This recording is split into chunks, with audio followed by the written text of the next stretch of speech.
Sir, എന്തു പറ്റി സൂര്യ? ഇവിടേക്ക് ആരെങ്കിലും ഇപ്പൊ വന്നിരുന്നോ സർ? ഇല്ലല്ലോ സാർ. അത് സൂര്യ, നീ ഭയങ്കരമായിട്ട് വിഷമിച്ചിരിക്കുക. മനസ്സ് നിറച്ച് സങ്കടമായിട്ടിരിക്കുമ്പോ ഇങ്ങനെ പലതും തോന്നും നിനക്ക്. കൂടുതലൊന്നും ചിന്തിച്ചു കൂട്ടാതെ വേഗം പോയി കിടന്നുറങ്ങ. പോയി ഉറങ്ങിക്കോ.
എന്തിനാ സാറേ ഇങ്ങനെയൊക്കെ ചെയ്ത്? ഇതൊക്കെ ചെയ്ത് കൂട്ടിയിട്ട് സാർ എന്താ നേടിയത്? എന്നെ പോലുള്ള എത്രയോ വിദ്യാർത്ഥികൾ ആയിരക്കണക്കിന് സ്വപ്നങ്ങളോടെ പഠിക്കാൻ വേണ്ടി വരുന്നത് എവിടേക്ക്? പക്ഷെ തന്നെ പോലുള്ള ചില ക്രൂരന്മാര് ഇതെല്ലാം തകർത്ത് കളയാൻ നിൽക്കല്ലേ? എന്റെ ജീവിതത്തിൽ എന്റെ റോക്കി, കിരൺ, പ്രവീൺ ഇവരെല്ലാം നിങ്ങൾ കൊന്നു കളഞ്ഞില്ലേ സർ? ഇനിയും എത്ര പേരാണോ തനിക്ക് കൊന്നു കളയേണ്ടത്? ഇങ്ങനെയൊക്കെ ചെയ്തത് എന്തിനു വേണ്ടിയാ? എന്തിനാ ഇങ്ങനെയൊക്കെ ചെയ്യുന്നത്? ഞാൻ എന്തിനാ ഇങ്ങനെയൊക്കെ ചെയ്യുന്നത്? ഞാൻ എന്തിനാ ഇങ്ങനെയൊക്കെ ചെയ്യുന്നത്? ഞാൻ എന്തിനാ ഇങ്ങനെയൊക്കെ ചെയ്യുന്നേ?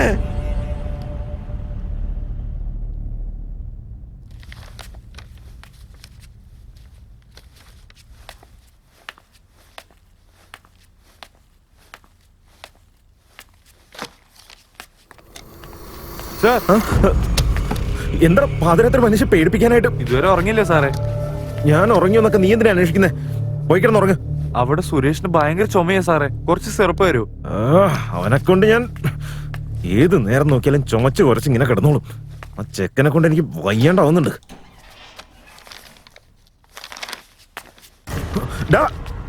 നീ എന്തായി കാണിക്കുന്നേ? ഇതെന്താ സാറേ? അതെന്തിനാ കൈ പിടിച്ചേക്കുന്ന? അവിടെ പോയി.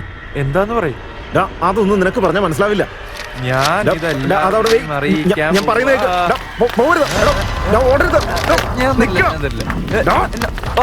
അതും കൂടെ തരാൻ നിക്കടാ. എടാ നിക്കാൻ ഇങ്ങോട്ടോ. എന്താ സാർ? എനിക്കറിയില്ല സാർ. അത് എവിടെ പോയി സാറേ? എന്ത് പറ്റി സാറേ? എന്താ കാര്യം സാർ? എനിക്കറിയില്ല. സർട്ടിഫിക്കറ്റ് സാറേ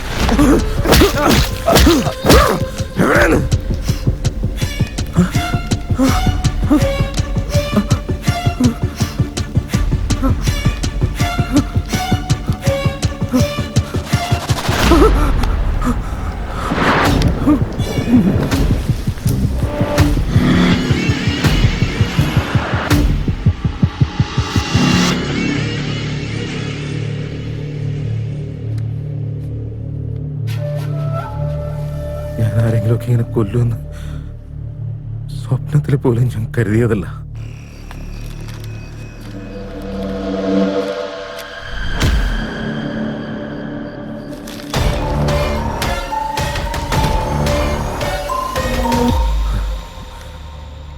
ഞാൻ ഈ ചെയ്യുന്ന കള്ളത്തരങ്ങളൊക്കെ ബാക്കി എല്ലാവരും അറിഞ്ഞു കഴിഞ്ഞാൽ എല്ലാവരും കൂടെ എന്നെ പിച്ച് ചെയ്യുന്നൊന്ന് പേടിച്ചിട്ടാ ഓരോരുത്തരായിട്ട് ഞാൻ കൊന്നുകളഞ്ഞു. ഇതിനെല്ലാം കാരണം സർട്ടിഫിക്കറ്റ്സാ.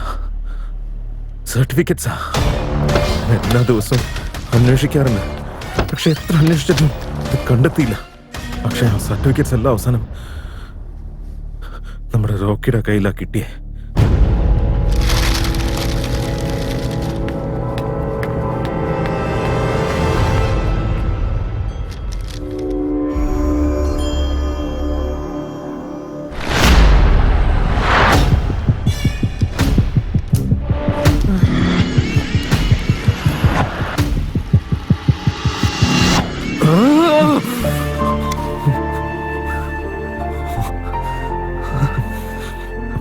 എന്റെ കിരൺ, അവൾ എന്ത് തെറ്റാണോ ചെയ്തത്?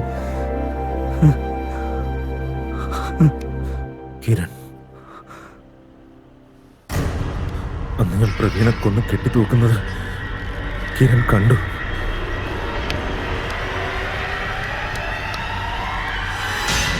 അതിനുശേഷം അവളെ കൊല്ലാൻ വേണ്ടിയിട്ട് പല തവണ ഞാൻ ശ്രമിച്ചു നോക്കിയതാ.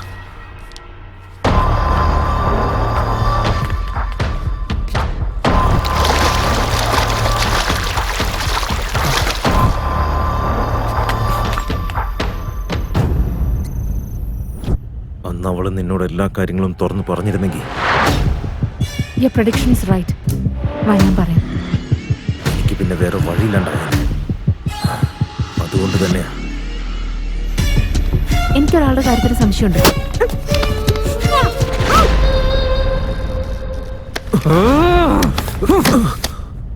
താനൊക്കൊരു മനുഷ്യനാണോടോ? നന്നായി പഠിക്കണം, സ്വന്തം അച്ഛനും അമ്മയും അഭിമാനിക്കുന്ന രീതിയിൽ ജീവിച്ച് കാണിക്കണമെന്ന് ആഗ്രഹിച്ചവര്, അവരെയൊക്കെ തന്നെ പോലുള്ളവര് ജീവിച്ചിരിക്കുന്നവരെ ഞങ്ങളുടെയൊക്കെ സ്വപ്നങ്ങൾക്ക് എന്ത് വിലയാണോ ഉള്ളത്? സ്വപ്നങ്ങൾ അതെനിക്കുണ്ടാ. കമ്പ്യൂട്ടർ സയൻസിലെ ഗോൾഡ് മെഡലിസ്റ്റ്. കോളേജിൽ ഞാനായിരുന്നു ടോപ്പർ. നാട്ടിലുള്ള എല്ലാവർക്കും എന്നെ വലിയ ബഹുമാനമായിരുന്നു. പക്ഷേ എല്ലാം ഉണ്ടായിട്ട് ഒന്നുമില്ലാത്ത നിർഭാഗ്യവാനാ ഞാൻ. ഞങ്ങളെ വിട്ടുപോയ എൻ്റെ അച്ഛൻ, വയ്യാതെ കിടക്കുന്ന എൻ്റെ അമ്മ, കല്യാണപ്രായമായ 2 പെങ്ങന്മാര്, അവരുടെയൊക്കെ വിശപ്പ് മാറ്റാൻ വേണ്ടിയ ഫയലും എടുത്ത് ഓരോ വാതിലിൽ ചെന്ന് മുട്ടിയെ. എത്ര കഷ്ടപ്പെട്ടിട്ടാണെങ്കിലും ഒരു ജോലി കയറണം എന്നുള്ള ആഗ്രഹം ഉണ്ടായിരുന്നു എനിക്ക്. പക്ഷെ എല്ലാത്തിനും ഒരൊറ്റ കാരണമേ ഉള്ളൂ: പണം. എല്ലാ കഷ്ടപ്പാടുകളും ഒരുമിച്ച് തീർക്കാൻ വേണ്ടിയിട്ട് ഞാൻ സ്വപ്നം കാണാൻ തുടങ്ങി.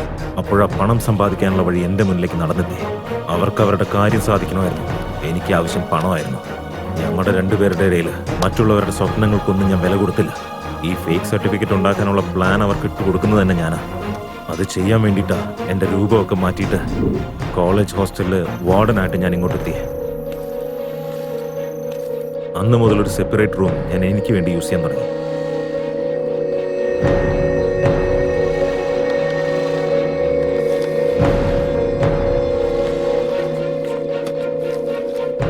എന്നെ സംശയിച്ച എല്ലാവരെയും ഒന്നൊന്നായിട്ട് ഞാൻ ഇല്ലാതാക്കാൻ തുടങ്ങി. എല്ലാവരുടെ മുമ്പിൽ ഞാനൊരു പൊട്ടനായിട്ട് അഭിനയിക്കുകയായിരുന്നു. ഞാൻ ചെയ്യുന്നതെല്ലാം തെറ്റാണെന്നൊക്കെ എനിക്കറിയാം. ഓരോ ദിവസവും ഓരോ സ്റ്റുഡൻസിനെ കൊല്ലുമ്പോൾ അതിന്റെ പാപം എൻ്റെ തലയിൽ വരുമെന്ന് എനിക്കറിയാം. ഞാൻ ആരെയൊക്കെ കൊന്നു അവരുടെയൊക്കെ ഫോട്ടോയുടെ മുകളിൽ എൻ്റെ ഒരു സമാധാനത്തിന് ഞാൻ സോറി എഴുതി വെക്കാൻ തുടങ്ങി. ഒറ്റയ്ക്ക് മുറിക്കാത്തിരുന്നു ഞാൻ ഒരുപാട് കരഞ്ഞു. ഞാൻ കുറെ തെറ്റുകൾ ചെയ്തിട്ടുണ്ട് സൂര്യ. ഇനി ജീവിക്കാൻ എനിക്ക് അവകാശമില്ല. എന്നെ ഒന്ന് കൊന്നു തരാവോ? ഷൂട്ട് മീ സൂര്യ, ഷൂട്ട് മീ. തന്റെ ഒരേ ഒരു സ്വപ്നത്തിന് വേണ്ടി ആയിരക്കണക്കിന് സ്വപ്നങ്ങളെയാണ് താൻ തകർത്തെറിഞ്ഞ്. താൻ ജീവിച്ചിരിക്കുന്നത് മരണത്തിന് തുല്യ.